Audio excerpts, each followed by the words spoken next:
Assalamualaikum guys, apa kabar nih? Semoga kalian baik-baik aja ya. Dan ketemu lagi sama gue di Zaini Yahya. Basreng anjing. Basreng anjing. Burung goblok basreng si anjing. Balik ya goblok. Pada kesempatan kali ini gue akan mereview dan sekaligus membahas sebuah sosok mengerikan yang terus mengganggu seorang wanita saat lagi sholat. Film ini berjudul Makmum 2 2021. Bagaimana kengerian dari setan rungkat pengganggu orang sholat ini? Oke ngap, daripada penasaran sering depo, banyak rungkat dan gak pernah maksudin, kita masuk aja ke pembahasannya. Film ini diawali dengan kesedihan seorang wanita yang bernama Rini yang kini sudah menjadi janda setelah suaminya yang bernama Ganda meninggal 3 tahun yang lalu. Kemudian Rini yang akan pergi sholat mendapat sebuah telepon, di mana telepon itu berasal dari temannya yang memberitahu jika sang bunda yang berada di kampung halaman sudah meninggal. Lantas temannya yang bernama Alif kini meminta Rini untuk secepatnya mudik dari panti guna mengurus pemakaman sang bunda. Mendengar hal itu jelas membuat Rini semakin larut dalam kesedihan karena ia seperti mengalami kehilangan yang bertubi-tubi. Dan lagi-lagi saat Rini sholat, keanehan pun kembali terjadi.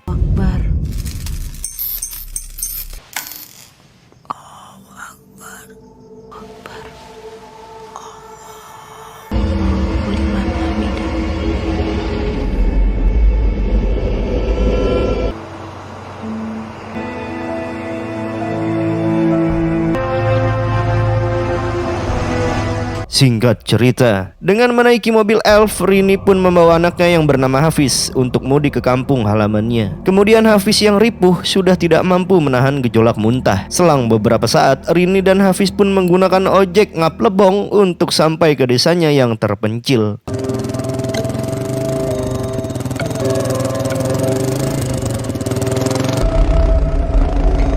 Setibanya di dekat desa, seorang abah pun menatap tajam saat Rini sampai ke tempat tersebut. Gak tahu apa maksud si abah.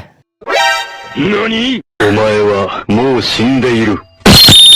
Di sisi lain, terlihat si kumis sales PLN sedang bersama Alif untuk mensosialisasikan pemasangan listrik kepada warga, di mana dengan listrik yang mengalir ke desa akan mempermudah mereka mendapatkan air bersih. Dan gak cuman itu, warga pun bisa menonton Piala AFF kapan aja. Akan tetapi, warga desa yang masih gaptek tidak terlalu memperdulikan hal itu, hingga mereka dan Pak Ustadz pun lagi-lagi menolak niat baik dari si petugas PLN. Kemudian karena mereka sedang sibuk mengurus pemakaman, Pak Ustadz pun meminta si kumis untuk segera pergi. Sesaat kemudian Pak Ustadz pun menghampiri si abah yang merupakan ketua kampung di desa ini, di mana ia meminta saran untuk kebaikan para warga. Mendengar hal itu jelas membuat si abah muak, apalagi di tengah pembangunan masjid yang sedang digarap. Pak Ustadz sudah melanggar pantangan leluhur desa dengan menebang pohon di area hutan larangan. Si abah pun menambahkan jika warga desa tidak seharusnya mengeluarkan saran Pak Ustadz yang malah membuat desa mereka semakin tertinggal dan terbelakang. Singkat cerita, Rini dan para warga pun mengadakan tahlilan sebelum menguburkan sang bunda. Selang beberapa saat, para warga langsung berbondong-bondong menghadiri pemakaman sang bunda. Di saat itu pula, Rini pun mendengar gibahan pedas ibu-ibu tentang penyebab kematian ibunya, di mana ibunya akan terkena kutukan setelah mulung kayu bakar di tengah hutan larangan. Jelas saja, gibahan itu membuat Rini heran dengan apa yang terjadi kepada ibunya. Allahumma gfir laha warhamha wa'afi rabbil izzati amma yasifun. Amin. Setelah pemakaman selesai, di tengah perjalanan pulang, Rini pun dihampiri Alif yang langsung menemaninya berjalan kaki. Di sepanjang perjalanan mereka pun bercakap-cakap ngobrol ngalor ngidul setelah sekian lama nggak ketemu. Hingga setibanya di depan masjid yang masih dibangun, Alif menjelaskan tentang proyek yang sedang ia garap, di mana ia dan rekannya sedang berusaha membujuk warga agar mau memasang listrik. Tapi sampai saat ini usahanya pun terus mendapat penolakan warga gara-gara Pak Ustadz yang trauma pernah kesetrum saat mencari ikan gapi di sungai. Hafiz, tapi kamu nggak boleh masuk sini. Hutan larangan itu menjadi hal yang disakralkan penduduk desa ini. Sehingga waktu malam tiba, Rini yang sedang sholat tiba-tiba jejeritan hebat saat lagi-lagi merasakan kehadiran setan makmum.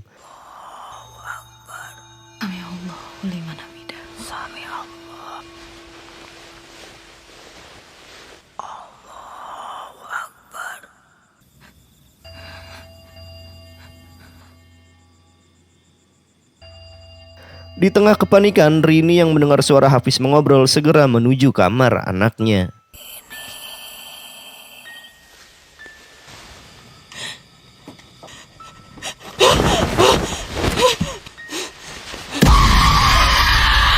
Betapa kagetnya Rini saat melihat sosok mengerikan di hadapannya.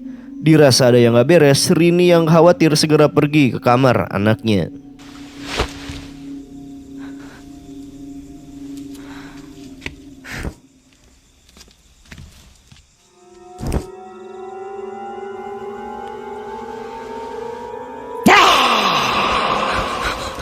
Di keesokan harinya, Rini yang akan beberes cuci piring heran saat melihat air sumurnya yang keruh.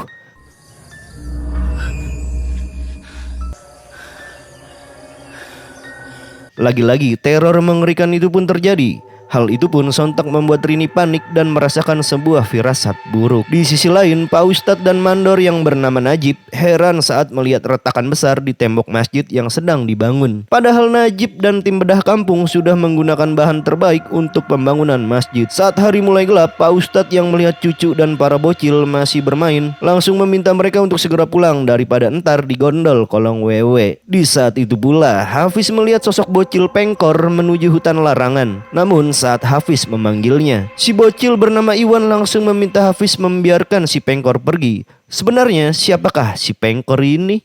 Sekembalinya ke rumah, Hafiz yang sedang mandi menceritakan tentang si pengkor yang malah masuk ke hutan larangan. Dirasa ada yang gak beres, Rini pun meminta anaknya menjauhi si pengkor dan jangan sekali-kali masuk ke dalam hutan larangan tersebut.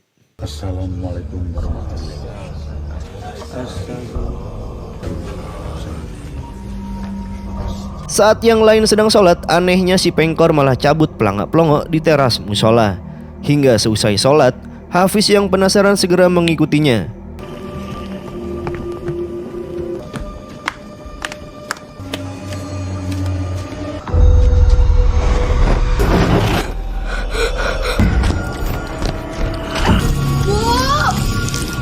Ibu!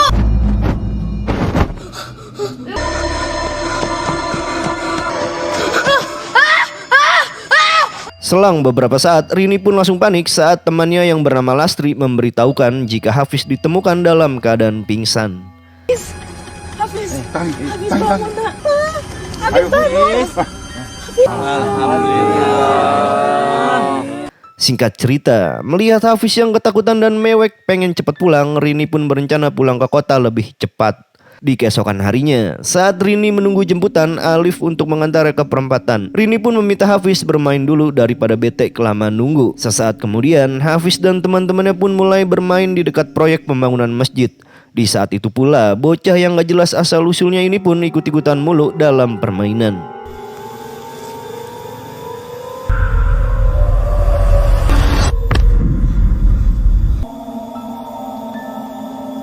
Tiba-tiba aja si pengkor seakan mengajaknya masuk ke dalam hutan larangan dan kocaknya. Taulah. Di saat itu pula Iwan dan Afdan pun heran saat melihat Hafiz yang pergi ke hutan larangan. Di rumah akhirnya Alif pun datang menjemput. Lantas Rini penasaran dengan sosok si pengkor dan menanyakan hal itu kepada Alif. Tapi jelas saja Alif pun heran apalagi di kampungnya tidak ada bocil lain yang seumuran dengan Hafiz. Dirasa ada yang gak beres, Rini Kamal yang panik pun segera mencari keberadaan anaknya. Setibanya di dekat masjid, Rini yang tidak menemukan Hafiz semakin yakin jika si pengkor menuntun para bocil masuk ke dalam hutan larangan. Hafiz! Hafiz!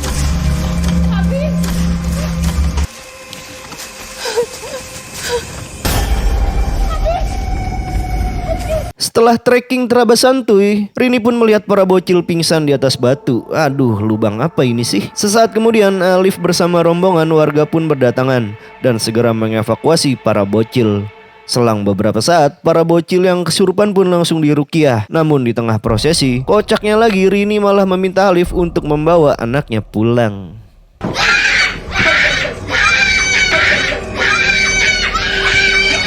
Singkat waktu, malam balik lagi. Orang tua Afdan yang bernama Aisyah mulai mendapat gangguan saat sedang sholat.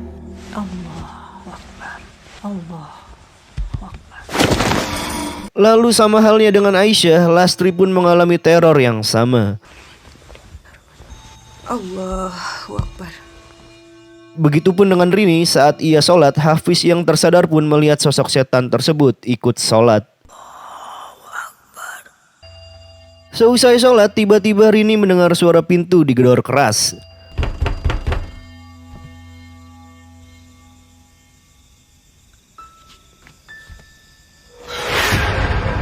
Belum sempat mengucap, "Loh kok hilang? Kocak emang." Anjay. Rini pun panik saat mendengar suara cing dari dalam sumur.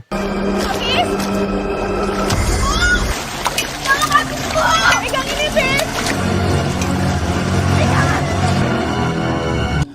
Lah kok nggak ada? Namun Rini heran saat melihat beberapa bunga di dalam embernya.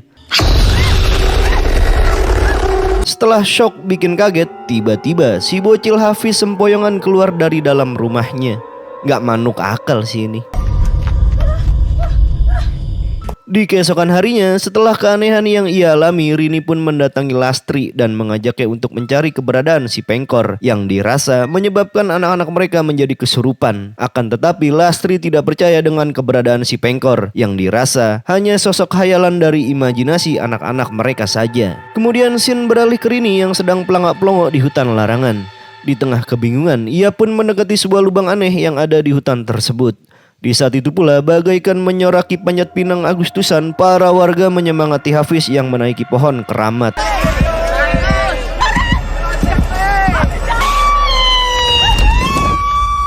Rupanya, apa yang Rini alami hanyalah sebuah mimpi. Lantas ia pun segera mengecek keadaan dari anaknya. Betapa kagetnya Rini saat melihat kaki Hafiz mengalami luka lebam seakan terjatuh dari pohon. Di keesokan harinya, Rini yang menjenguk Afdan melihat memar yang sama seperti anaknya. Alhasil dari keanehan tersebut, Rini pun beranggapan jika semua keanehan berkaitan dengan sosok hantu makmum yang menerornya, di mana sosok tersebut merupakan penunggu dari hutan larangan yang merasa terganggu. Lastri! Melihat Lastri yang panik, Rini pun merasa jika Lastri mengalami keanehan yang sama seperti dirinya. Di tengah kesedihan yang Lastri alami, Rini pun menjelaskan jika sosok yang meneror mereka sedang berusaha berkomunikasi, dan dengan kemampuan IndiHome yang ia miliki, Rini pun berjanji akan berusaha mengatasi teror itu dan berusaha menyembuhkan anak-anak mereka. Tapi di saat itu pula Aisyah melihat anaknya sudah sadar. Di malam harinya, Rini pun melihat beberapa warga pergi ke rumah Pak Ustadz setelah mendapat kabar jika Afdan telah sadar. Mendengar hal itu, Rini pun semakin panik karena anaknya si Hafiz belum sadar juga.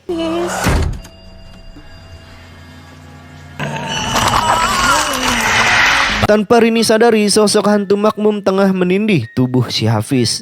Di keesokan harinya, Pak Ustadz dan Najib pun heran saat melihat tembok tempat wudhu yang ambrol. Dirasa tanahnya labil seperti ABG, Najib pun menyarankan untuk memindahkan tempat wudhu di dekat pohon keramat. Karena Najib yakin jika tanah di bawah pohon cukup padat untuk membangun tempat wudhu. Kembali pada Rini, di tengah keanehan yang terjadi, Rini pun meminta antar kepada Alif untuk menemui si Abah. Apalagi ia merasa jika teror yang terjadi berkaitan dengan pembangunan masjid yang warga lakukan. Hingga saat mereka bertemu, si Abah pun mengatakan jika teror yang terjadi disebabkan oleh tingkah para warga yang telah melanggar batas hutan larangan.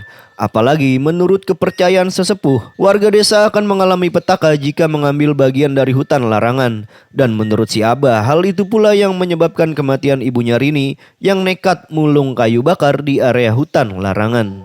Selang beberapa saat, Rini dan Alif datang ke area pembangunan. Mereka pun terlihat heran saat melihat seorang pekerja borongan terluka parah. Di tengah keheranan, Rini pun mendekati tembok yang jebol. Sontak Rini pun panik saat menemukan tunggul pohon batas hutan larangan yang termakan pembangunan masjid. Dan di sini Rini pun mulai termakan kemusyrikan. Saat malam tiba, lagi-lagi Rini yang sedang sholat mendapat gangguan. Allahu Akbar. Allahu Akbar. Assalamualaikum warahmatullahi. Assalamualaikum warahmatullahi.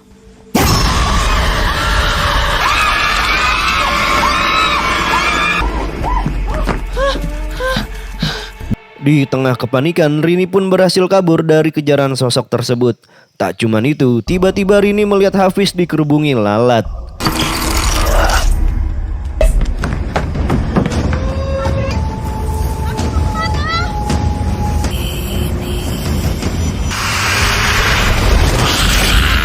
Setibanya di dekat pohon keramat, sosok demit yang menerornya pun menampakkan wujud aslinya.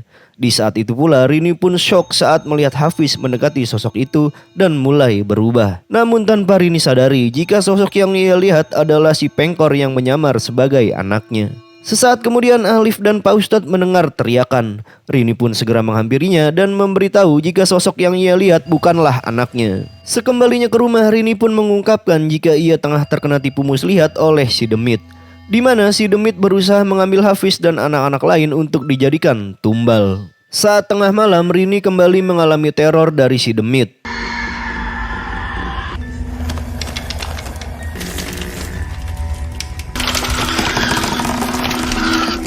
Entah apa yang terjadi kepada si Rini. Di keesokan harinya, karena kondisi Hafiz semakin memburuk, Alif pun berinisiatif membawa Hafiz ke puskesmas. Dan di saat itu pula, si Mbah yang menemani Alif mendapat kabar jika Iwan telah sadar. Mendengar hal itu, si Mbah pun segera mengecek keadaannya. Lalu sesaat kemudian, tiba-tiba Rini bertingkah aneh dengan merebut Hafiz. Ia pun tidak mau jika Hafiz dibawa ke puskesmas karena sakitnya Hafiz yang disebabkan oleh dedemit tidak tercover BPJS. Lantas Rini lebih memilih untuk menyelesaikan keanehan ini dengan caranya sendiri. Singkat cerita, untuk menyelesaikan pembangunan masjid, Najib yang sudah bersiap untuk menebang pohon keramat. Namun di saat itu pula Rini yang datang langsung panik, kalau ditebang kita semua bisa mati. Namun Najib yang berserah kepada Allah Subhanahu wa taala berkata, "Lah jangan musyrik neng, urusan hidup mati mah di tangan Tuhan."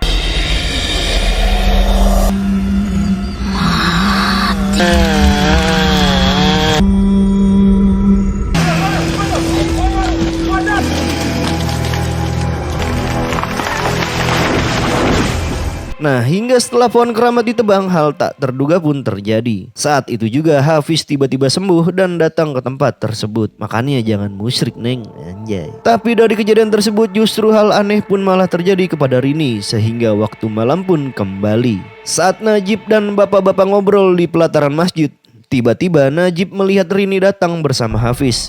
Dan karena wajah Rini mirip artis Titi Kamal, jelas membuat Najib tertarik. Namun saat Najib mendekat bagaikan jinak-jinak merpati, Rini pun pergi ke dalam semak. Dirasa itu kode keras buat ngemprut. Tanpa pikir panjang, Najib yang kebelet pun langsung mengikuti si Rini. Hingga setibanya di hutan larangan, Najib pun terus menggoda Rini. Namun di saat itu pula Hafiz terlihat ketakutan dan merasakan aura aneh dari ibunya. Dan saat isi kolor Najib semakin berontak, tiba-tiba saja Hafiz ketakutan dan Najib pun langsung melancarkan aksinya.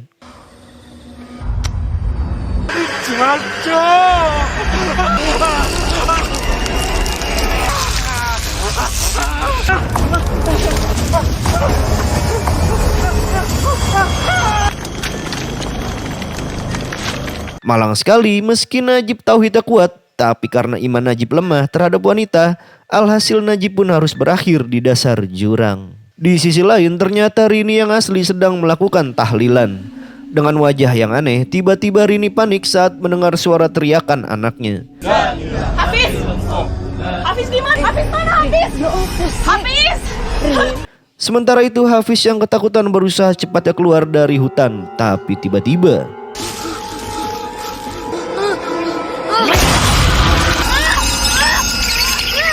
kembali kepada Rini. Di tengah kepanikan ia pun mengajak Pak Ustadz dan para warga untuk mencari anaknya. Rini yang histeris pun langsung pergi menuju hutan larangan.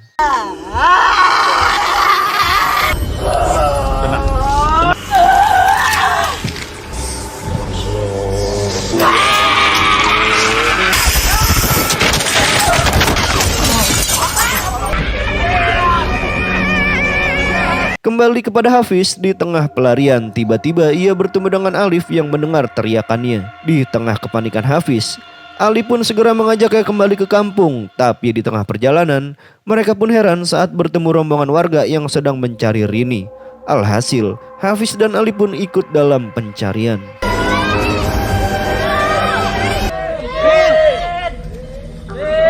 Setelah jauh asruk-asrukan, para warga pun akhirnya menemukan Rini yang kerasukan di tengah hutan.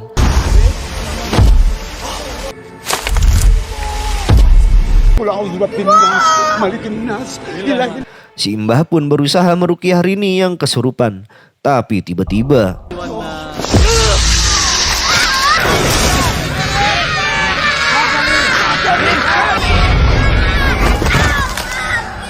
di tengah kengerian yang terjadi, Alif terus berusaha menyadarkan si Rini. Ya Sontak beberapa warga pun panik dan langsung kabur. Setelah mendapat serangan, sesaat kemudian bagaikan ending di film-film Susana, Pak Ustadz yang datang pun langsung memimpin doa guna mengakhiri teror si demit.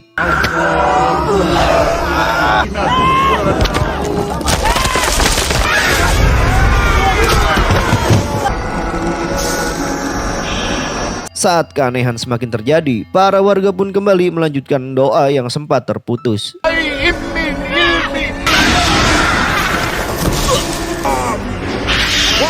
Di tengah kesakitan yang Rini alami, Aisyah dan Lastri pun berusaha menyelamatkan para bocil.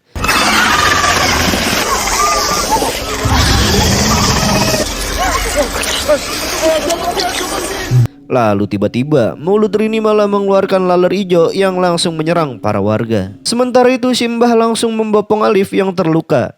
Tapi di saat itu pula si Abah yang membawa bibit pohon heran saat melihat cucunya bicara sendiri. Kamu itu ngomong sama siapa?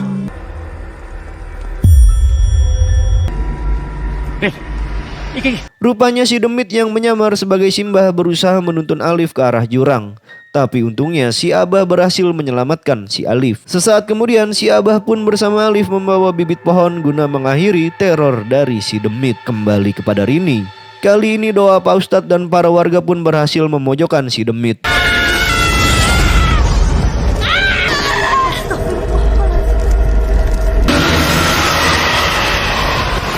Akhirnya doa Pak Ustadz pun berhasil mengeluarkan si demit yang merasuki Rini. Saat Rini pingsan, Pak Ustadz dan yang lain pun segera mengevakuasi para bocil. Akan tetapi, si demit yang tidak terima tempat tinggalnya dirusak menunjukkan wujud aslinya dan mengajak Pak Ustadz untuk adu mekanik tingkat mythical glory. Di saat itu pula si Mbah yang datang pun langsung membantu Pak Ustadz untuk mengalahkan si demit.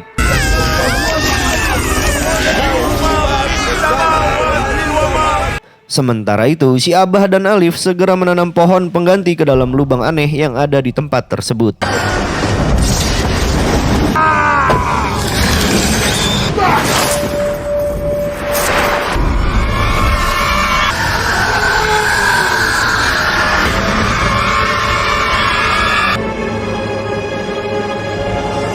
Akhirnya, berkat kolaborasi antara doa dan penanaman pohon, mereka pun berhasil mengakhiri teror si demit.